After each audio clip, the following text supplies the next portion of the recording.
నమస్కారం గురుగారు. సమస్త సన్మంగళాని భవంతు అష్టలక్ష్మి ప్రాప్తిరస్తుమా. గురుగారు, ముఖ్యంగా నవరాత్రులు అనగానే చాలామంది కూడా దాన ధర్మాలు చేస్తూ ఉంటారు. మరి అంటే చేసిన పాపాలు కావచ్చు, లేకపోతే ఏవైతే పితృదోషాలు ఏవైతే ఉంటాయో వాటికి సంబంధించి ఈ నవరాత్రుల్లో ఏమేమి దానంగా ఇస్తే అవి పోతాయంటారు? తప్పకుండా మీరు గుర్తుపెట్టుకోండి, అన్నదానం ముఖ్యమైనది. ముఖ్యంగా అన్నదానం చేసుకోవడం, తదుపరి వస్త్రదానం చేసుకోవడం చాలా విశేషమైనది. అంటే చిన్నపిల్లలకి మనం దాదాపుగా వస్త్రదానము, పుస్తకాలు మనం నవరాత్రులు చెప్పుకున్నాం, మనం పుస్తకాల దానం చేయడం కూడా చాలా విశేషం. కానీ విశేషంగా చెప్పబడింది అన్నదానం, వస్త్రదానం. ఆ తర్వాత ముఖ్యమైనది, ఆ తదుపరి ముఖ్యమైనది ఈ యొక్క దుప్పటి అంటే కంబళి దానం, చెప్పులు దానం.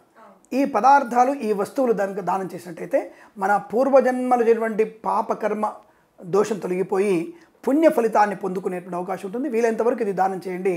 రోగగ్రస్తులకు కూడా వారి సమయటువంటి మందులు లాంటి మనం ఇప్పిస్తే కూడా మంచి ఆరోగ్యవంతమైన శుభలక్షణాన్ని పొందుకుంటారు. ఇది మనకి మంచి ప్రయోజనాన్ని కలిగిస్తుంది. పిల్లలకు కూడా అనుకూలతని, ఆనందాన్ని కలిగిస్తుంది.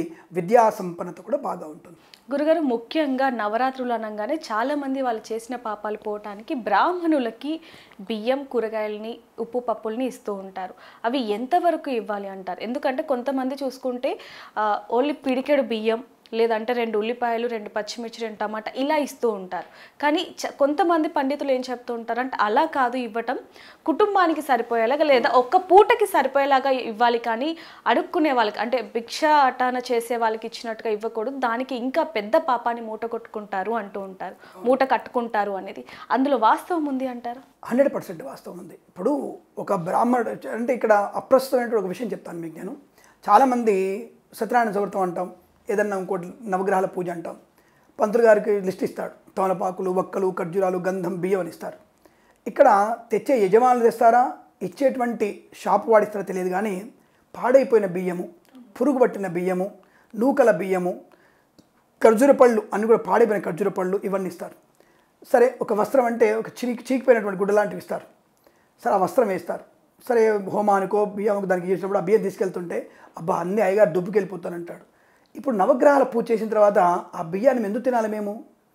దాంట్లో 9 గ్రహాలని ఆవాహనం చేసి స్థిరంగా కూర్చోబెట్టి ఆ బియ్యాన్ని తర్వాత అయ్యగారు తీసుకుంటారు, అయ్యగారికి ఇచ్చేస్తారు.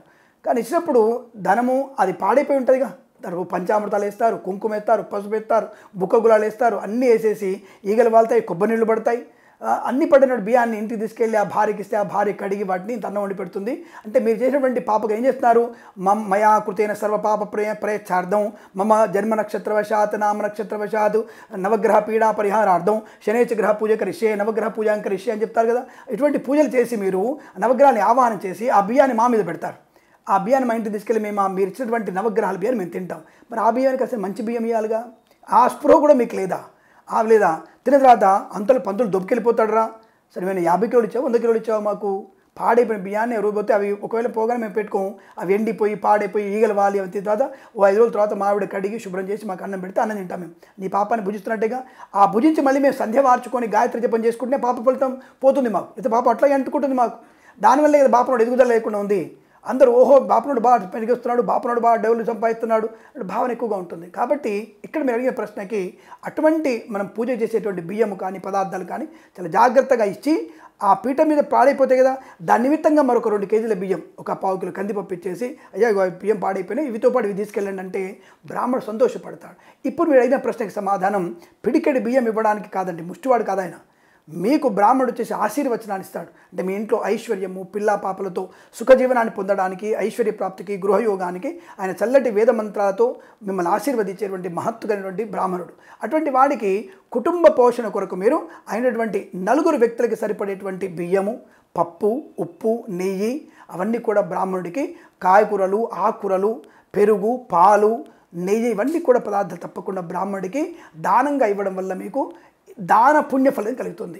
దానివల్ల అద్భుతమైనటువంటి అదృష్టం కూడా పొందుకునే అవకాశాలు ఖచ్చితంగా ఉంటాయి. కాబట్టి మీరు అడిగిన ప్రశ్న 4కి సరిపడేటువంటి పదార్థాలు దానంగా ఇవ్వడమే శ్రేయస్కరం, శుభప్రదంగా చెప్పబడుతుంది. అది ఒక్క పూటకైనా సరే సరిపోయేటట్టుగా ఉండాలి. ఒక పూట భోజనం చేయడానికి సరిపోవాలి.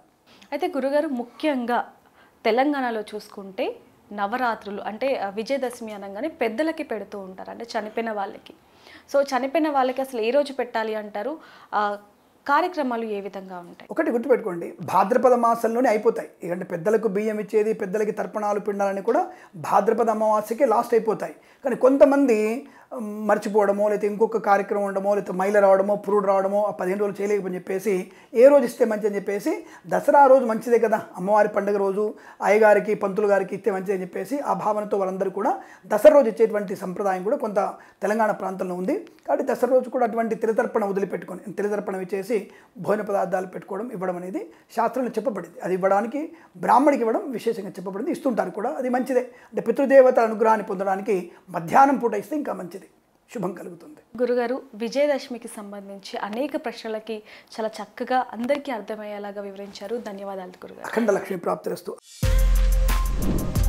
For more videos like this, subscribe Big TV channel.